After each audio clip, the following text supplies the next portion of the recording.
अभ्यर्थियों की आवाज उठाने वाले छात्र नेता दिलीप कुमार अब पूरे जोशीले अंदाज में बहादुरपुर में जनसंपर्क अभियान कर रहे हैं। साथ ही साथ उन्होंने चैलेंज दे दिया है कि यहाँ के विधायक, यहाँ के मंत्री, यानी कि बहादुरपुर के, दरभंगा के जितने भी विधायक हैं, जो भी वहाँ से निर्वाचित नेता है, उन्होंने कितना विकास किया है। उनका घर पे जाएंगे और उनके घर में कितना विकास हुआ है और सड़कों का कितना विकास हुआ है, वो सभी कुछ दिखाएंगे लाइव के माध्यम से, सोशल मीडिया के माध्यम से।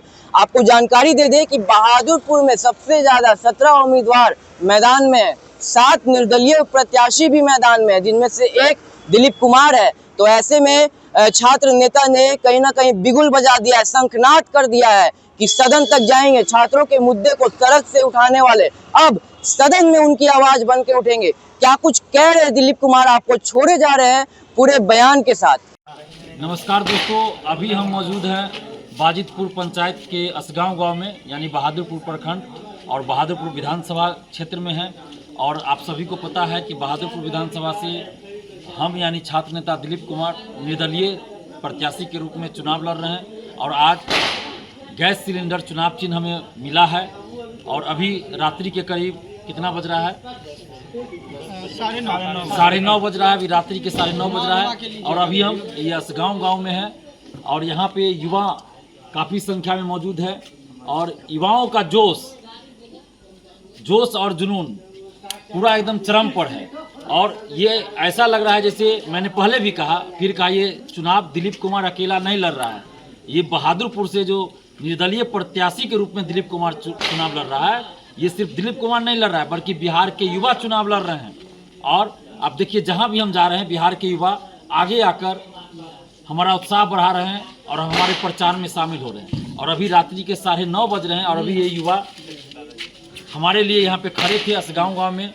और युवा के साथ साथ इनके अभिभावक, माता पिता, दादा चेहरा सामने दिखाइए, बड़ी संख्या में हमारा सपोर्ट कर रहे हैं, साथ दे रहे हैं। इसके लिए हम धन्यवाद देते हैं। और आप जितने भी युवा हैं, खासकर छात्र हैं, छात्रा हैं, आपसे हम यही आग्रह करेंगे कि यह चुनाव आपका है, आप चुनाव लड़ रहे हैं। जब वैकेंसी नहीं आती है, जब पेपर लीक होता है, धांधली सेटिंग होती है, सड़क पर लड़ने के लिए कोई विधायक, कोई नेता नहीं आता है, तो उस समय जो आपके लिए लड़ने आता है, लाठी खाता है, जेल जाता है, वो है दिलीप कुमार, जो कि बिना किसी जाति, बिना किसी धर्म की परवाह किए हुए, हम हर जाति, हर धर्म के लोग स्टूडेंट्स हैं। और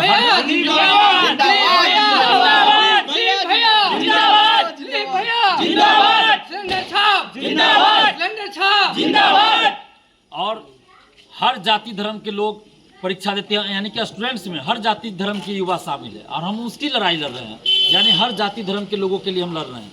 तो इसलिए जाति धर्म, पार्टी पॉलिटिक्स से ऊपर उठकर आप बहादुरपुर विधानसभा से निर्दलीय प्रत्याशी दिलीप कुमार को, यानी मुझे जिताइए।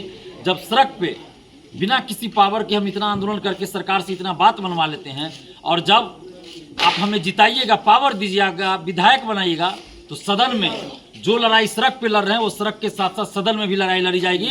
और आपकी आवाज़, बिहार के युवाओं की आवाज़, बिहार की आम जनता की आवाज़ सदन में गूंजेगी।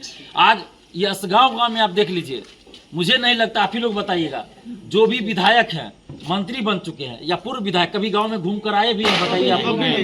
सिर्फ चुनाव जीत गए, लेकिन गांव में घूमकर कभी नहीं आए। अभी भी बहुत सारा रोड ऐसा है, गली ऐसा है जहां आप पैदल नहीं जा सकते हैं, जबकि बरसात खत्म हुए कितना दिन बीत चुका है, लेकिन अभी भी पानी लगा हुआ है, नहीं जा सकते। और कल मैं इस पर भी वीडियो बनाऊंगा, वहां जाकर लाइव दिखाऊंगा कि कैसी समस्या है। मंत्री जी का घर है, विधायक जी का, पूर्व विधायक जी का घर है। तो ये लोग अपनी अपनी पार्टी के बड़े नेता जरूर है कहने के लिए, लेकिन काम के लिए कोई बड़ा नेता नहीं है। और ये लोग जीतने के बाद कभी क्षेत्र में नहीं आते हैं, जनता को अपने हाल पे छोड़ देते हैं। कहीं बाढ़ ग्रस्त एरिया है, तो कहीं सूखा है, जल जमाव है, पीने के पानी का संकट है, तो समस्या ही समस्या है। हर गांव में लाइब्रेरी होनी चाहिए कि नहीं आप लोग बताइए? हर गांव में लाइब्रेरी होनी चाहिए और वहाँ सारी पुस्तकें, सारे बुक्स उपलब्ध होने चाहिए, चाहे वो कॉम्पिटिटिव का हो या एकेडमिक से संबंधित हो। वो सारी बुक होनी चाहिए जहाँ पे स्टूडेंट पढ़ाई कर सके। अत्याधुनिक सुविधा होनी चाहिए। हर पंचायत में कम से कम एक एम्बुलेंस तो होना चाहिए, ताकि किसी भी मरीज को अगर कोई बीमार पड़ते तो उनको हॉस्पिटल ले जाने लाने के लिए सुविधा उपलब्ध हो। गुणवत्तापूर्ण शिक्षा हो, गुणवत्तापूर्ण शिक्षा हो। हर स्कूल का हर महीना जाकर निरीक्षण होना चाहिए, जो कि हम करेंगे। और भ्रष्टाचार बंद हो, चाहे कोई भी योजना गांव में हो, भ्रष्टाचार बंद होना चाहिए। इन सब चीज़ों पे कोई बोलने वाला नहीं है। ललित नारायण मिथिला विश्वविद्यालय को केंद्रीय विश्वविद्यालय का दर्जा मिलना चाहिए। किसान को सही समय पर खाद बीज मिलना चाहिए और उचित दाम पर मिलना चाहिए। सही समय पर खेत में पानी मिलना चाहिए। फसल सूख जाती है, पानी नहीं मिल पाता है। पीने के लिए पानी इस बार नहीं मिला, बहुत जगह देखिए चापाकल सूख गया।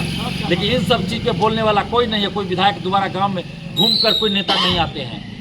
खाद बीज एकदम ऊंचा दाम पे बिकेगा और वो भी समय पे नहीं मिलेगा किसान को, तो ये सब नुकसान है। और इसके अलावे भ्रष्टाचार ही भ्रष्टाचार है। आप कोई भी काम ब्लॉक में चल जाइए, यहाँ तक कि जाति आवासीय बनाने के लिए आपको पैसा देना पड़ता है या नहीं देना पड़ता है? बगैर पैसा के कोई काम नहीं हो रहा है। आरटीपीएस काउंटर खुला है नाम के लिए, वो भी वहाँ पे काम ही नहीं होता, कहता अपने करने के लिए। हर योजना में भ्रष्टाचार ही भ्रष्टाचार है। विधायक को कमीशन चाहिए, इंजीनियर को कमीशन चाहिए, हर को कमीशन चाहिए। लेकिन दिलीप कुमार को पैसा का लालच नहीं। अगर पैसा का लालच होता तो हम नौकरी छोड़ के 10 साल से पटना में सड़क पे आंदोलन नहीं करते, लाठी नहीं खाते। तो हम ये ऐलान कर रहे हैं और आप सबको पता होगा कि दिलीप कुमार जो बोलता है वही करता भी है। तो हम ये ऐलान कर रहे हैं कि आप लोग हमें जिताइए, विधायक बनाइए। और देखिए, एक भी रुपया किसी योजना में दिलीप कुमार को कमीशन नहीं चाहिए, 1 रुपया कमीशन नहीं चाहिए। और किसी भी योजना में 1 रुपया भी रिश्वतखोरी घुसखोरी नहीं हम चलने देंगे। तो ये सब चीज़ आप लोग जब हमें पावर दीजिएगा तभी हम कर पाएंगे। इसलिए आप लोग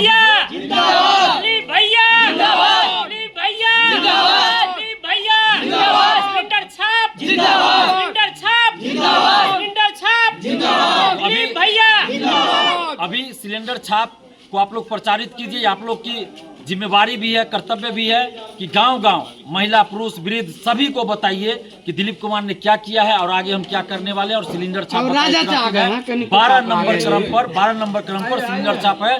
तो हर गांव अभी जा रहे हैं, लेकिन आप लोग अपने स्तर पे भी प्रयास कीजिए और लोगों को बताइए। और एक बार परिवर्तन लाइए, बहादुरपुर विधानसभा में परिवर्तन लाइए, ताकि संघर्ष करने वाले लोगों का हिम्मत बढ़े, संघर्ष करने वाले लोगों का मनोबल बढ़े और आगे भी जनता के लिए, युवाओं के लिए लड़ने वाले लोग आगे आए। नहीं तो अगर दिलीप कुमार की हार होगी तो बिहार के युवाओं की हार होगी और आगे से कोई भी व्यक्ति संघर्ष करना नहीं चाहेगा।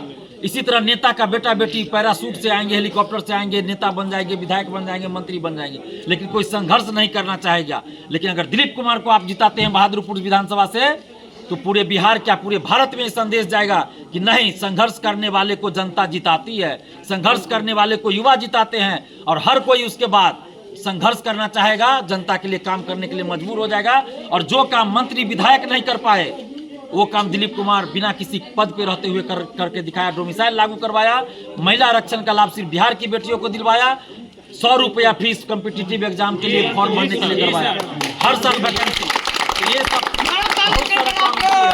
बस आप लोग एक बार मौका दीजिए और उसके बाद देखिए एक उदाहरण प्रस्तुत करेंगे। जिस तरह छात्र नेता के रूप में हमने ईमानदारी से काम किया, एक उदाहरण प्रस्तुत किया, उसी तरह विधायक के रूप में भी हम पूरे भारत में एक उदाहरण प्रस्तुत करेंगे। और बहादुरपुर विधानसभा को बिहार ही नहीं पूरे देश में आदर्श विधानसभा क्षेत्र हम बनाएंगे। आपको ये देख लीजिएगा आप लोग, सिर्फ हमें आप मौका दीजिए, यही हम कहेंगे। जय हिंद, धन्यवाद।